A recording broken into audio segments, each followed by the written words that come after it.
It's a dynamic gameplay, and that's really where I think that I have an advantage, is that people are comfortable with what they know. They freak out with the unknown, and they don't know how to be dynamic and adjust, where I'm going in it with a mobile or agile game plan. Okay.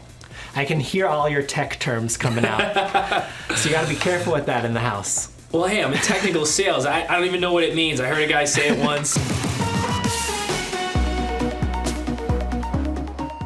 My name is Brett, and I live in Boston, Massachusetts. And why Big Brother, Brett? Oh, wow. Big Brother's exciting. So my favorite part about it is it's the truest form of a social experiment.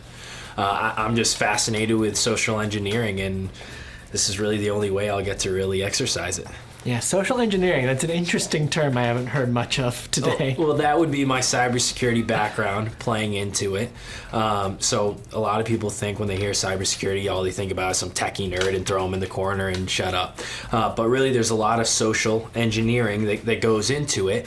How do I get someone to do something like click on that link? Because I still need their human interaction to deliver that. And that's where the social engineering comes into play. Okay. How do I strategically plan something out and get the desired result? All right, I'm starting to see the wheels turning of this is my strategy in the house. You're going to use some of this background from the real world in the Big Brother house. Correct. As you go into the house, are you going to keep it a secret what you do? Absolutely. Okay, what's the cover story? I'm just going to say I'm in technical sales, which isn't too far off. I support the sales teams at time, and essentially they say, hey, listen, have your nerd talk to my nerd and make sure it all checks out. Sounds boring enough that nobody will ask too many questions. I'll just say, hey, I'm in technical sales, and I you know what, I sell the stuff. I don't even know what it does. Okay, there we go. Easy enough, Exactly. Simple enough answer, and not going to throw anybody for like I'm going to look into that more. Exactly. All right, this is Big Brother 20. Big season. Big season. What twists are you hoping for? What twist am I hoping for? Well, I'm hoping they grant me safety every week. But, big twist that I'm hoping for, I'm hoping for no twist so that I can plan this out, actually. Okay. Would you consider yourself a casual viewer, a super fan, somewhere in between? I'm a big fan. I'm not going to put myself as a super fan yet. Those guys are diehards, and I'll grant them they've been dubbed their crown as super fan. They can out super fan me. I'm a big fan, though. Again, a lot of it for me is the social strategy. Like, I'm fascinated with that. So the fact that you can put people in the house and everyone knows. It's not in the real. It's easy to lie to someone in the real world. They don't know what your motive is, and people let their guards down. But to put everyone in the house and say we're all going to lie to each other and still get the desired result, like that's the battle of the titans right there. Yeah, that's fascinating to me. Kind of the only place where that happens. You know I'm going to lie to you, but I'm still going to get you to do what I want. How do you do that? So that's really where the fun comes in. Okay, and you're very into the psychology of all of this. Absolutely. Is there any player from Big Brother history that you're going to emulate or kind of pull some things from there? That's a great question, and everyone asks that. And I think the biggest mistake that you can make is to emulate your play off of a previous player. And the reason is everyone already knows what that person's done, so they know how to stop that. Also, if you go into the house assuming that the environment's going to be the same as a prior season, you're wrong. And you go, well, I already made my plan, I'm going to stick to it. Well, you're an idiot. Yeah. Because it's a completely different environment. So it's a dynamic gameplay, and that's really where I think that I have an advantage, is that people are comfortable with what they know. They freak out with the unknown, and they don't know how to be dynamic and adjust, where I'm going in it with a mobile or agile game plan. Okay. I can hear all your tech terms coming out. So you got to be careful with that in the house. Well, hey, I'm in technical sales. I don't even know what it means. I heard a guy say it once. Sounds good. Yeah, it sounds good. A twist could be maybe some vets come back and play the game again. Is there anybody you would love to see play the game? Well, so, I'd love to see Jessica play again, because I don't think she's a threat, but I'd like to watch her play. She's pretty. And I mean that in the nicest way. I'm a gentleman. I'm not trying to, push my way on anyone by any means, but at the end of the day, do I think that I could beat her in the game? Yeah. I don't want anyone coming back that I think I could truly lose against. Who would you not want to see back in the house? That's a tough question. So I would say Derek, or I would say Paul, but I still think it's to my advantage now because everyone already knows. Like, for instance, Derek, everyone knows he's an undercover cop, and he would just set off so many alarms that it would be haywire. I don't know what would happen, but he was also a fan favorite. He really played the game as a true gentleman and won. He didn't do it in this crazy, deceiving way. He just went super under the radar and did a really good job at that. And I honor him for that. But then you have the other side of the fence where it's Paul, and it's like the craziest like puppeteering that you've ever seen. And I truly dub him for that as well. But I think that he would set off a lot of bells and whistles coming in too. But as you remember from season 19, a lot of people just like the power teat. They just sucked off the power teat of Paul, and hopefully people would see the bells and whistles and not do that again. But again, you never know until you're in that scenario. Yeah, you can't predict it. Exactly. This game can get pretty vicious. It can. How vicious are you going to get on a scale of like 1 to 10? I plan to go in and be a gentleman. I want to be the guy that's going to make my mama proud. But at the end of the day, I'm going for $500,000. So, I'm going to do whatever it takes. But you have to be smart about it because people get passionate, and that's why the show is so great to watch. You have to be very careful about your passion because you can always apologize, but people are never going to forget what you say. Yeah. And you can't. And people are always looking for an exploit. If you give them the opportunity and get too passionate, they're going to use that and they're going to get you out.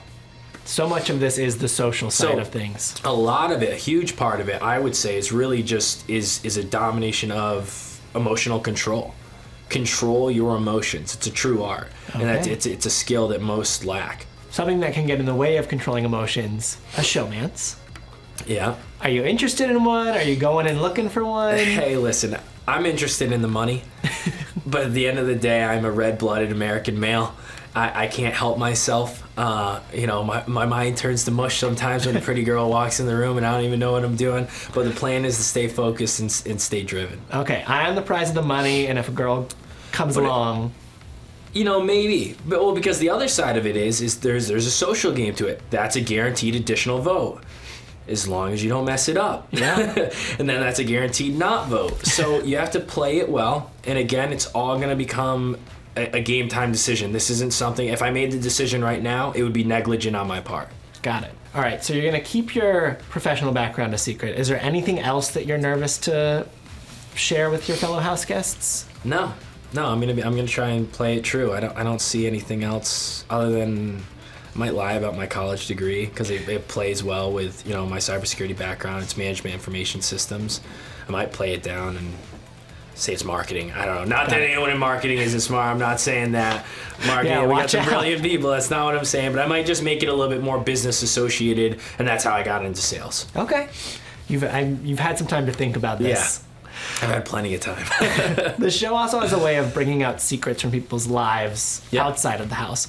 Is there anything you want to confess to now that might come out while you're in that house? All you're going to find out is that I'm a mama's boy and I'm a red-blooded American male. That's about it. Okay. What does mama think about you going and doing this crazy thing? Oh, I think mom's always nervous when I'm in the spotlight, but she's supportive of everything.